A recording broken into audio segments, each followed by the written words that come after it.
Corresponde 20 minutos de tiempo de respuesta al jefe de Gabinete de Ministros. Bueno, muchas gracias. Muchas gracias por las reflexiones y por las preguntas que dan pie también para hablar de algunas cuestiones que si no quedan en el camino, quedan en el ruido permanente y no podemos seguir avanzando. El diputado Heller hacía referencia a algunos de los temas que creo que son centrales. Tenemos que entender que luego de haber pasado la primer gestión de la pandemia, la primer ola de contagio durante el año pasado y de las políticas que detallamos, de las medidas de cuidado, de la medida de cuidado de salud, de los ingresos, del empleo, del trabajo, etcétera, la segunda ola también tuvo su paquete de acompañamiento. Aquí yo anteriormente había hecho referencia a que eran 550.000 millones de pesos los que se habían destinado y los que se están destinando para todo el año para aliviar el impacto de la segunda ola. Son 604.000 millones de pesos. Aquí esto va a estar dividido entre parte de esos recursos que van a la infraestructura hospitalaria, a continuar con la infraestructura hospitalaria, y hay otra parte muy importante que continúa yendo a financiar los proyectos productivos estratégicos que tenemos, a continuar con los fondos como el FONDEP o como el FOGAR, que son fondos de estímulo de tasa de interés y fondo de garantías para que entonces las pymes, los comerciantes tengan posibilidad de acceder a créditos baratos y bajos para poder avanzar en su estrategia de ampliación productiva y también de soportar el impacto de la pandemia, naturalmente, ¿no? Si uno hace referencia a estos montos, ya lo pagado al 30 de junio del 2021 son 210.800 millones de pesos. Esto representa, porque muchas de las consultas y reflexiones que se hacían eran relacionadas al federalismo. Esto representa, para que tengamos en cuenta, un 13,4% de lo que es la coparticipación federal de todas las provincias. Cuando hablamos de recursos, cuando hablamos de equidad territorial y cuando hablamos de federalismo, no solo hay que ponerlo en los presupuestos, sino que también hay que implementarlos. Cuando nosotros planteamos la necesidad de avanzar en modelos de producción y de empleo, eso tiene que estar en las resoluciones, en los decretos, y eso después, rápidamente, si efectivamente esa política es una política estratégica y prioritaria, rápidamente se van a ver los resultados. ¿Qué es lo que estamos viendo? ¿Qué es lo que estamos viendo? Ha habido ya en nuestro país una reducción de la tasa de desocupación que padecimos durante el año pasado. Hacían referencia también a que esa tasa, que a la desocupación en nuestro país ya ha podido superar el bajón que ha tenido en el 2020, en el medio de la pandemia, y ya estamos en registros mejores que los del 2019. Sin embargo, tenemos que tener en cuenta que todavía quedan muchas deudas pendientes. Una, por ejemplo, es con las mujeres. Esta recomposición que estoy diciendo de la tasa de desocupación impacta distinto. La desocupación en varones es del 8%, la desocupación de mujeres es del 12%. Quiere decir dos cosas: que tenemos que acentuar todavía las políticas para generar mayor inserción de las mujeres en el mercado de trabajo formal. Y también quiere decir otra cosa, que los sectores que fueron muy dinámicos y más dinámicos, que son los que están generando esta variación en la tasa de empleo, son industria y construcción, son empleos masculinizados. Pero tenemos que avanzar en aplicar también allí políticas de diversidad y de oportunidades.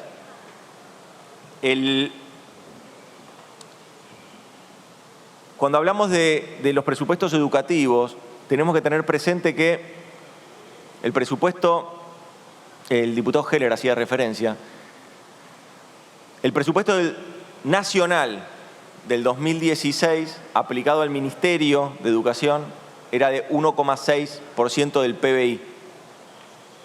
Durante el 2019 fue de 1,1% del PBI. Durante el 2021 es del 1,5% del PBI. Crecimos en términos reales, 28%. Cuando te importa la educación, tenés que poner recursos. Cuando te importa la educación, tenés que generar los mecanismos necesarios para que el presupuesto lo refleje y para que los recursos estén. En términos de política de género, ustedes recuerdan que el presupuesto 2021 tuvo un capítulo que trató de generar una instancia de identificación para que después se puedan evaluar las políticas que se están llevando adelante, de políticas públicas con perspectiva de género. Y por eso nosotros decimos que este fue un presupuesto, el presupuesto 2021, el que estamos ejecutando, que se aprobó en esta Cámara. Ese presupuesto tenía un capítulo que vinculaba todas las políticas públicas que estaban relacionadas a las cuestiones de género. 55 políticas públicas se identificaron. No solo el Ministerio, sino el resto de las políticas públicas. En el primer semestre la ejecución de esas políticas públicas es del 50%. Venimos aplicando el presupuesto como corresponde en cada una de esas políticas públicas. Y así queremos avanzar para terminar este año con una ejecución presupuestaria de las políticas de género en todas sus dimensiones, que represente el 100% de la ejecución presupuestaria.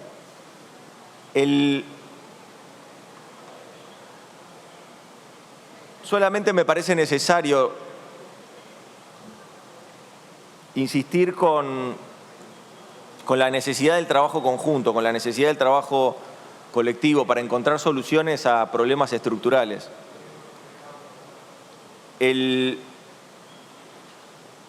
Otras cuestiones que me plantearon con respecto al mercado de trabajo, ahí pude detallar. Otra cuestión relacionada a la iniciativa que planteaba el diputado Heller con respecto al debate que se está dando hoy en el G20. Un debate similar al que se dio en este Congreso y en esta casa, ¿no? El aporte de los que más tienen, la búsqueda de ingresos progresivos. De eso se trata. De esa se trata la política fiscal activa, inclusiva y justa. Tiene que ver con que más pague el que más puede.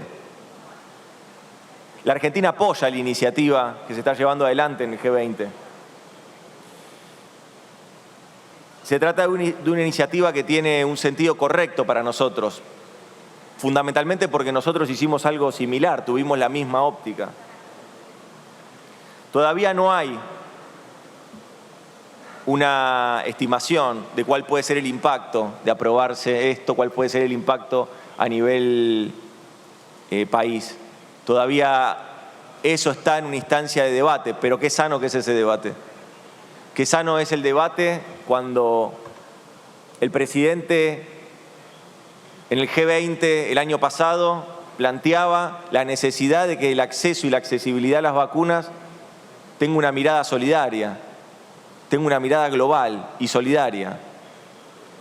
Qué sano es ese debate que después muchos referentes internacionales lo terminan tomando y terminan diciendo y abordando el tema por diferentes instancias. Algunos planteando la liberación de patentes y otros planteando la necesidad de accesibilidad solidaria y comunitaria a la vacuna. Algo que lamentablemente no vemos. Si uno pudiera trazar el acceso a la vacuna en el hemisferio norte y en el hemisferio sur, se va a dar cuenta de la gran inequidad que existe con respecto al acceso y a las campañas de vacunación.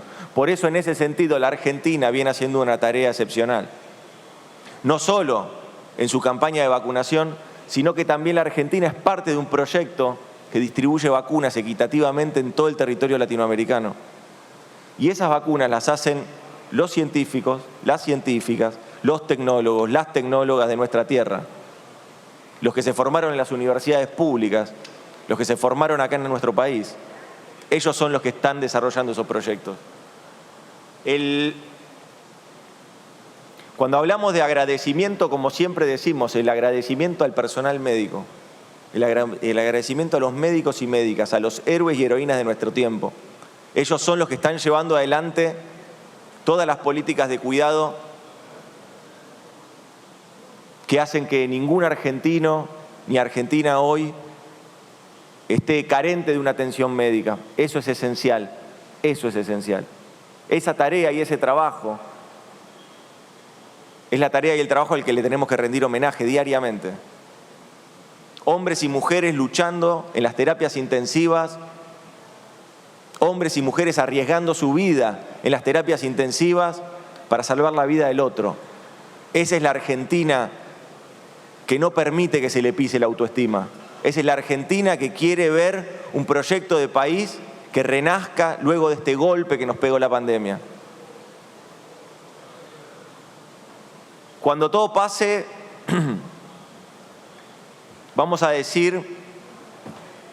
poder decir que en el momento más duro de nuestra historia, que en el momento más duro de la pandemia, no dejamos las convicciones de lado, nuestras convicciones de lado, sino que continuamos con una idea solidaria, compasiva, para superar la crisis de la pandemia, para superar el impacto de la pandemia.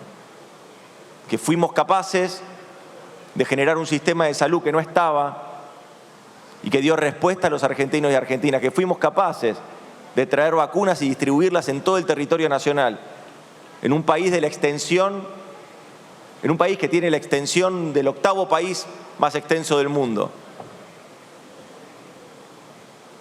Mañana es 9 de julio, 205 años de nuestra independencia.